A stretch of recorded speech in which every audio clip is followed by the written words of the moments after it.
Hello, hello, and welcome back. Welcome back. Today, I am making a Mediterranean pasta with vegetables, some tomato sauce, and some charcoal grilled monkfish. First up, one of the things that can never miss in one of these pastas is some diced zucchini. I always put zucchini into this dish when I make it. The only thing different, or the main thing that's different when I usually make this dish, is that instead of monkfish, usually I'd use tuna. I'd use some fresh tuna instead of fresh monkfish. I have a pretty large zucchini here that I am slicing in the middle and then dicing into these fairly large pieces. Because zucchini does shrink quite a bit when cooked. Next up, I have these red peppers that aren't really bell peppers, but they're not spicy. They are bell peppers, but a different shape from a bell pepper. But the taste is the same. And I am also rough chopping these peppers that aren't quite bell peppers, but also they kind of are. I am giving a rough chop to these red, not bell peppers. So they are kind of a similar size to the zucchini in the end. We then have one yellow onion. One yellow onion cannot miss from this dish. You gotta make sure you have a yellow onion in your tomato sauce for your pasta. Now it looks like this knife is about ready to be sharpened again because I can barely do the little cuts in the onion before I dice it. I can barely do the little cuts. As you can see, I could barely cut the onion before I diced it. Next up, after the onion, we're going to take a couple cloves of garlic. Going to take a couple cloves of garlic, a couple cloves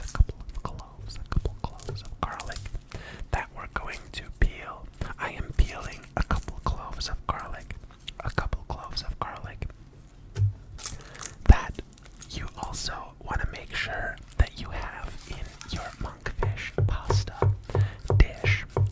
So most of the time when I prepare some garlic, I just do these disc cuts. I never really bother dicing the onion finely. The garlic, I never end up dicing the garlic as fine as I would an onion or a shallot because it is tedious to dice a garlic.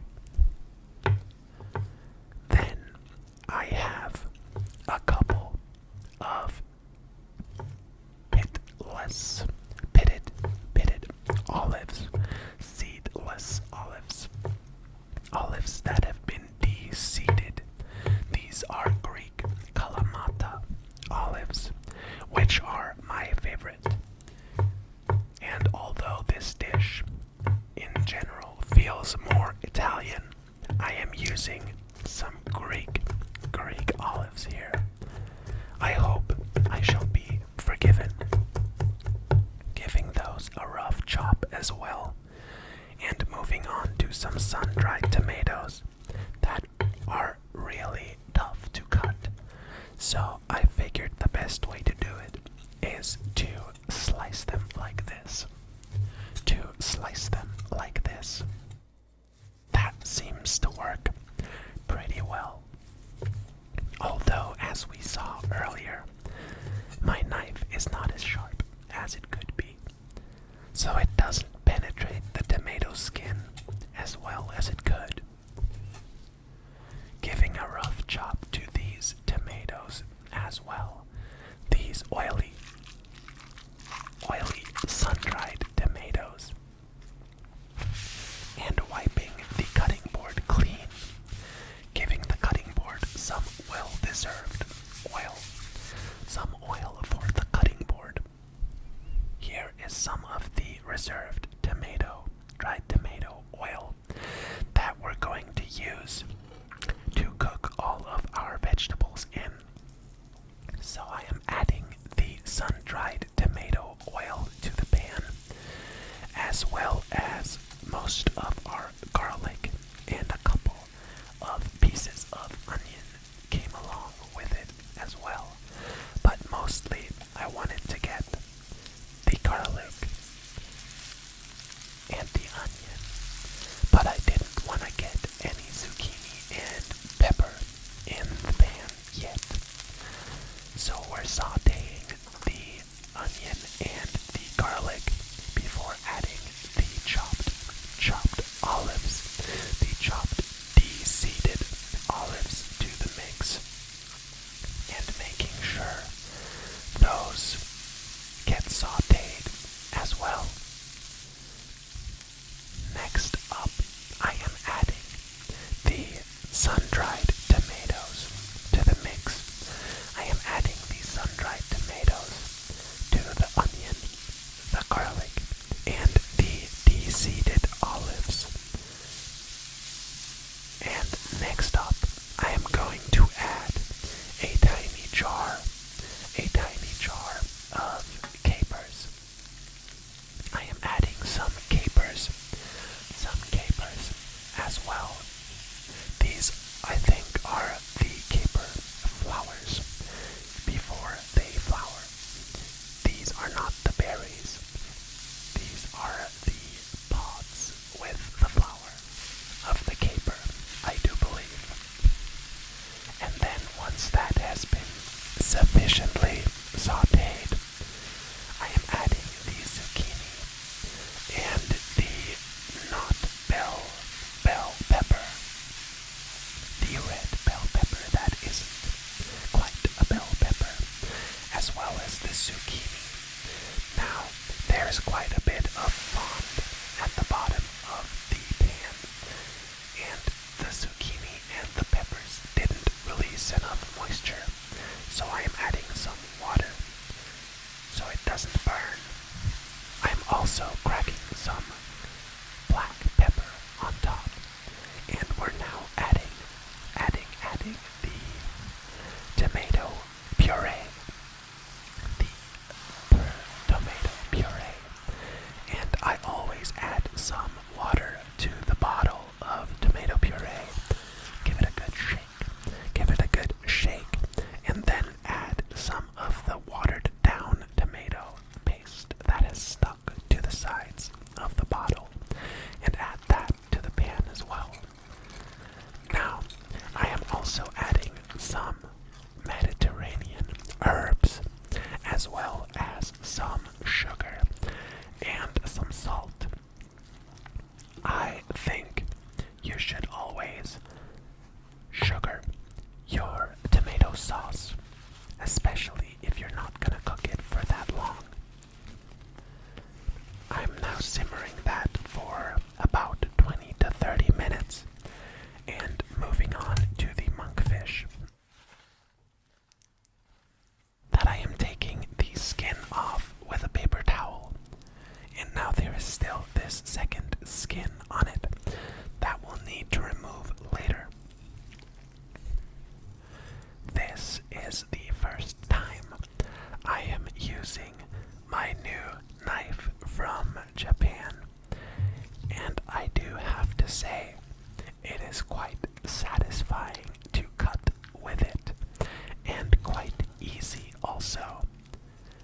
And on this fish, it feels a lot sharper than it did on paper, than it did on a piece of paper. Maybe because the blade is pretty thick, so the friction on the paper is different than on the fish. Monkfish is very, very easy to fillet. You have the spine, and then you can basically just take the fillets off, and you don't have to worry about bones at all. Now I am slicing into the back of the fish and taking off the skin. Although I didn't manage to cut it in one piece, there is still a tiny bit of skin left that I am taking off from the top. On the second piece of fish, the skin removal works a lot more flawlessly. I make the incision at the back and just pull the knife through the skin and take it off. And now we have a beautiful skinned half of a monkfish tail. Beautiful half monkfish tail. Monkfish has a pretty firm texture, which makes it kind of unique.